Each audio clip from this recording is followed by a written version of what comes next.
With the 2022-23 NBA season now officially over with the Nuggets finals win, that can only mean one thing. Denver's going to be riding high, celebrating and rightfully gloating for the next couple of months, and the other 29 NBA franchises are going to be looking for ways to ensure that they're the ones celebrating come the end of next season. Now, realistically, most teams don't have a chance to compete, but I'm going to give my way too early and maybe a little unrealistic quick run through of what I think every team could do this offseason and should do to make themselves a contender for a title next season. But there are 30 teams, and I'm not trying to be here for 2 hours, so I'm going to hold myself to 30 seconds per team. Also, again, side note, these aren't going to be the most realistic. These are just things that if I were the GM of this team and the owner told me you're fired if you don't win a championship this season, these are things that I would at least try to do. And we'll start with the Atlanta Hawks, because as a man with an A first name and a B last name, I've taken advantage of alphabetical privilege my entire life, and I don't plan on stopping this right now.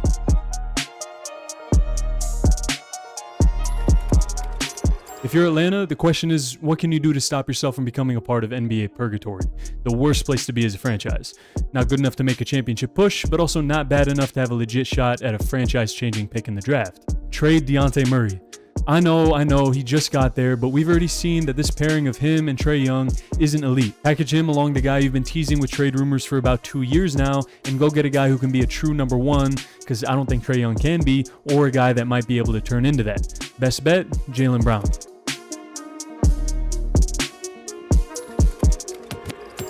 I think the talk around the Celtics has gotten a little insane. As much as I would love to see them blow it up as a Lakers fan, I think this team is way too talented at such a young age to break it apart if you can help it. Have Jaylen Brown work on his dribbling and tell Marcus Smart he's either got to take a back seat and let Tatum be the leader, or he's got to get up out of Boston, because under no circumstances can he be the guy taking the last shot. If he doesn't agree, send him to Phoenix for Chris Paul.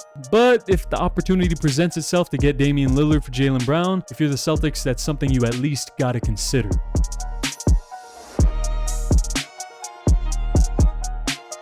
Hire a witch to give Ben Simmons a working jumper. I'm kidding. With the Nuggets getting their first championship, the Nets are now one of 10 teams left in the NBA without a title. Mikal Bridges is a great get out of a KD trade, but I really doubt he ever turns into a number one on a true contending team, more likely a great number two. I promise Dame won't be on my list for every team, but he is friends with Bridges and named the Nets as one of his favorite destinations if he were to get shipped out. This move is the only move I could see that would make the Nets viable, even though even this move I'm not even sure would turn them into a true championship contender. But it's the best I got.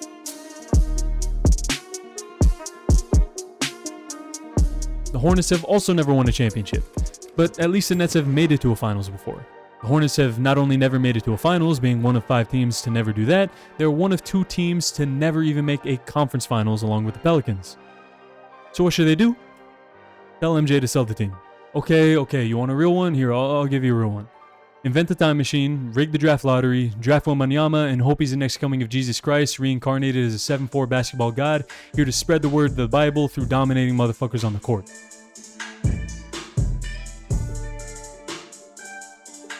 I don't know what the Bulls are doing, but whatever it is, it's not building a championship level team.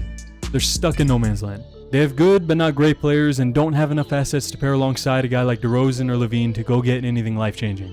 My advice, spend another year reminiscing in MJ 90s highlights, and whatever you do, don't re-sign Vucevic to run it back, or else you're going to spend the next 5 years in NBA purgatory.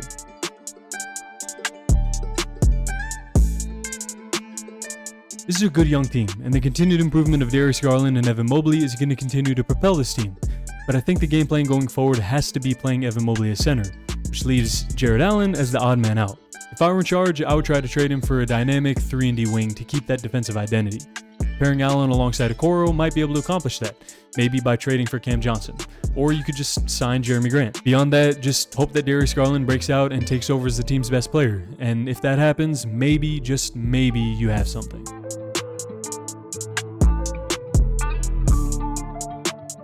I don't know what went wrong with Luka last season, but I just hope he finds his love for basketball back again. If he can do that and the Mavericks can surround him with some good defensive players again, this team is going to be contending for the foreseeable future. The real question is what to do with Kyrie. The Mavs seem committed to their deadline decision, but if I were in charge, I would be taking some calls at least for a possible sign and trade. With the locker room headache he is though, I'm not sure I could see them getting a package worth his talent. So the best case scenario might be just to pair them back up again and surround them with defenders and see what they can do.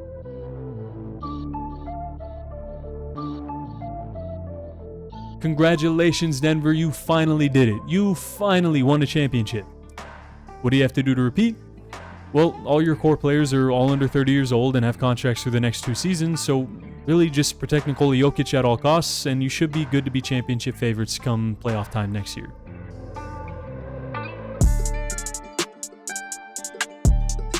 There might be a bright future brewing in Detroit, but with them falling to the 5th pick in this year's draft, their chances anytime soon look pretty bleak. But if you really want my input here, jump to the time code on screen for what I think their best bet is though.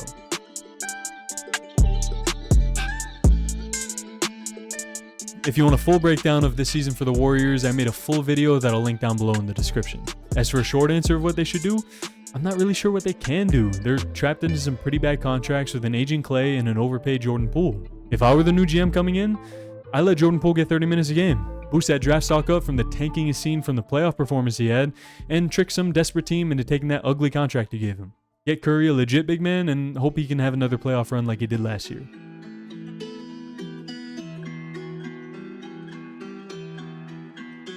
You have an incredible amount of cap space to work with, but in a relatively weak free agent class. James Harden being the top of them. But we've seen what his peak with this team was in his prime. No reason to try again in his later years. If you can manage to swindle the Celtics out of Jaylen Brown, you do it. If not, welcome to another year of bottom feeding and shot chucking.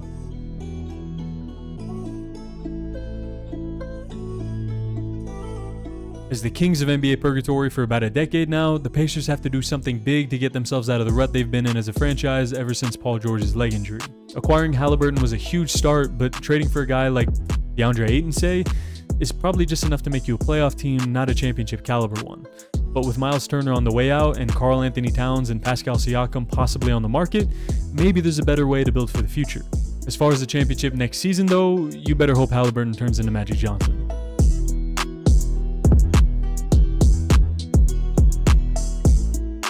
First on the docket, hire a better physical therapy and medical staff. Second, bring back Westbrook, only on a team-friendly deal, but he seemed to work well there. Third, just pray that Leonard and George can stay healthy. And maybe they can bring you out of the basement of the Staples Center where you've been overlooked by 17 Laker banners. I would say they could trade for somebody, but they don't really have the assets to go get anybody, unless they're willing to part ways with PG, but that's something I wouldn't do. As much as I hate to say it, this team can compete with what they have if Kawhi and PG can just stay on the court.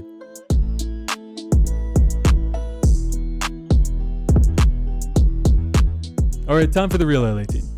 If you're the Lakers, you could run it back with this team that didn't even get a full year to play together and still made it to the Western Conference Finals. But if you're the Lakers, why stay content if there's something out there? The big talk has been around Trae Young, but I doubt there's any real chance of that happening. Should Kyrie become available, then a sign and trade with D'Angelo Russell is a no-brainer. But the more likely option is probably Chris Paul.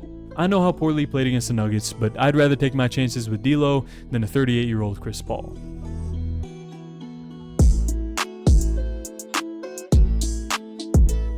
Hire a 24/7 babysitter for Ja Morant, and I think you'll be good to go. Desmond Bane is nice, and Triple J is a young beast. If he can figure out a way to get Jeremy Grant on this team, they're ready to compete as soon as Ja comes back from the heavy suspension that's about to be dropped down by Adam Silver. As long as Dillon Brooks is gone, they got a shot. No, not that type of shot. Ja, relax. Ja.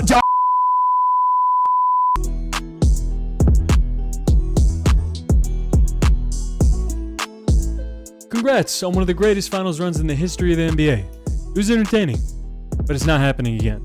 Or at least I wouldn't bank on it with the current roster. Good news is though, Damian Lillard named you as his other frontrunner team if he gets traded. He wants to play with Bam, so he's out of the question for Portland, but Tyler Hero, a couple other players, a few first-round picks, might just get the job done. And with that trio of Dame, Bam, and of course Jimmy Butler, now you're really talking about a team that can truly contend with the likes of the Nuggets.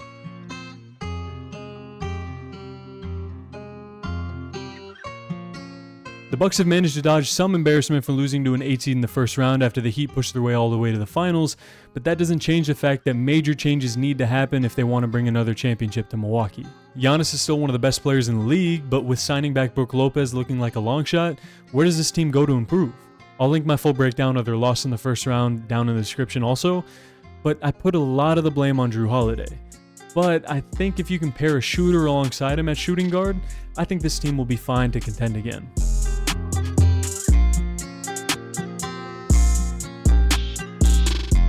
After making the worst trade in NBA history for Rudy Gobert, this team is stuck. Ant is a great piece for the future, but their future looks pretty bleak outside of him because they have no draft picks to build a young core around him. If they don't want him to jump ship when he's eligible in a few years, they gotta make a move to pair him alongside somebody who can be something more than what Cat has become for this team. Trade him for somebody who could maybe be a star in a couple seasons. As far as the championship next season though, you sold those chances as soon as you agreed to let the man who started COVID play for your franchise.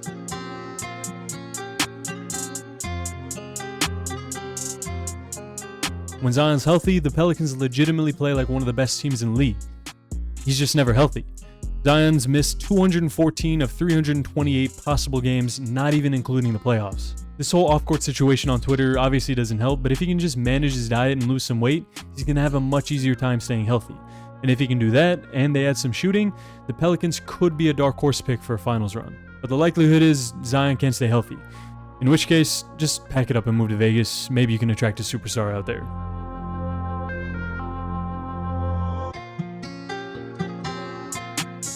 Somehow the Knicks have managed to be unnoteworthy my entire life, even in the biggest market in the US. But they finally might be on the right path. I think you figured out Julius Randle isn't the guy, and that's okay, because Jalen Brunson might be. He's already proved he can take it to another level in the playoffs, he just needs a real running mate. If you can swap All-Star for All-Star, maybe add a pick in and go get Karl Anthony Towns, maybe he turns into the superstar he looked like he was becoming at the start of his career. A pairing of Brunson and Cat that both have breakout years is the long shot of long shots for a title, but it's the best I got, Knicks fans.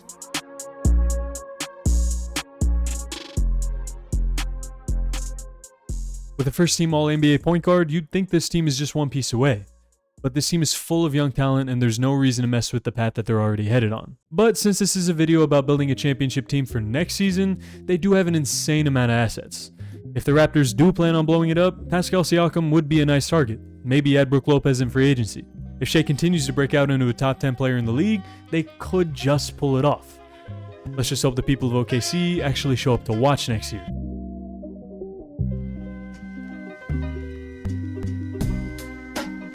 Maybe, if you wish upon a star, Mickey Mouse will make your dreams come true. Because that's the only way you're winning a championship, is in a Disney movie.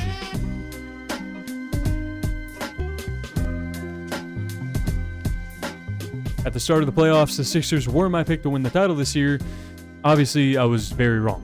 Neither Embiid nor Harden are playoff performers, and this franchise has messed up this process time and time again with each passing decision. The good news is, even with Harden likely on the way out, Maxi's a star in the making, and I'm buying his stock now. An improvement is obviously necessary though. And while All-Star Lauri Markkanen seems like the dream target, I'm not sure Philly has the assets to pull it off. But John Collins, I think they could and should make happen.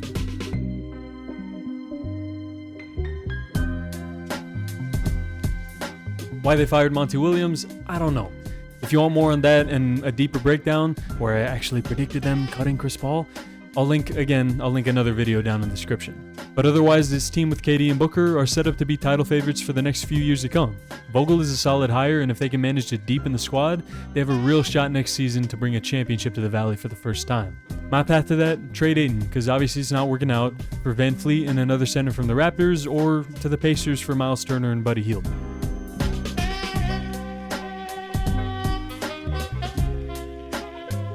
After years of wasting the prime of Dame's career, they finally seem desperate to give him one final shot at a ring. Mostly because he's talking about a trade. If they do manage to get him to stay, I will get on the phone with the Nets. Maybe Mikal is truly untouchable like they're saying. But if he's not, in my eyes, I think he's the best possible option to pair alongside Dame. Trade the number 3 pick and either Sharp or Simons for Bridges, sign a center like Lopez or maybe Porzingis, and this team gets real scary real quick.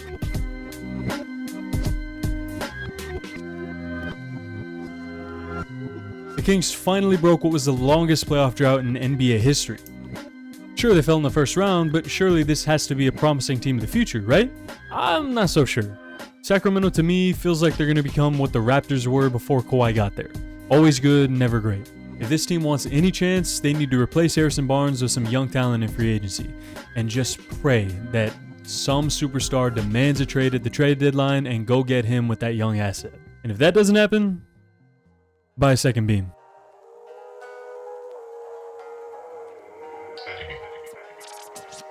The luckiest franchise in the league just keeps getting luckier. First it's David Robinson, then it's Tim Duncan, now they luck their way into Victor Wembanyama. There's no reason to stray away from the rebuilding path now. Just let Vic develop, and if he's all every scout is promising him to be, Stars will be lining up to sign with the Spurs in 2 or 3 years. But if you really wanted to get crazy and wanted to win a chip right now, you could take a flyer on James Harden, pair him up with Jeremy Grant, keep Keldon Johnson, and hope Wembanyama is a demigod by the All-Star break.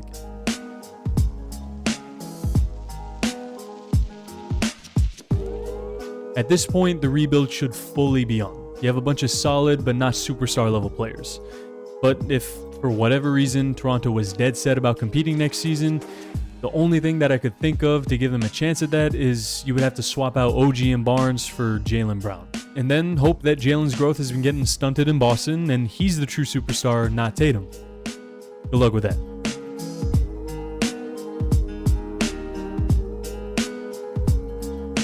With an all-star on the roster and a ton of cap space, there's a lot this team can do to make themselves a playoff team next year. But a championship? You got a better chance of walking through the BYU campus without hearing someone mention soaking.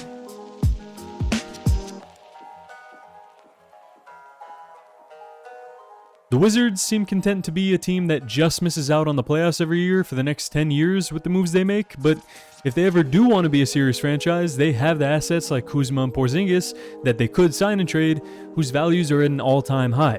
Now, along with Beal, would be the time to ship them out for picks. You might have thought I could make a contender out of the pieces they have, but with all the moves in mind, all I could see them being is a middle-of-the-road playoff team at best. Just start the tank. I'm begging you. And we're finally done. Now, realistically, only a few teams every season have a real shot to compete, but now is the time, in the offseason, to turn yourself into one of those teams with hope. To have hope, I really think you need to have one of the best players in the league. But come the start of next season, around 20 teams aren't going to have hope of having that. But this video was just a bit of fun, and just letting some fan bases who have been suffering for a long time dream a little bit. But that's going to be the end of the video. I appreciate it if you made it this far. Let me know what you think of the concept of the video. Let me know what you thought about my thoughts on every team, on your team, or any team around the league. I love talking to you guys down in the comments. I love getting into discussions, whether you disagree, whether you agree. And I love the words of encouragement. You guys who encourage me down below. Even when the views are a little low, maybe, and even in the highs, you guys are what keep me going in this editing process, which takes a really long time, but I do it for you guys. I do it for the nice comments, and because I like the final outcome too. So yeah, I appreciate you being here. If you enjoyed the video, leave me a subscription down below, and I would appreciate seeing you in my next video. Until then, see you later.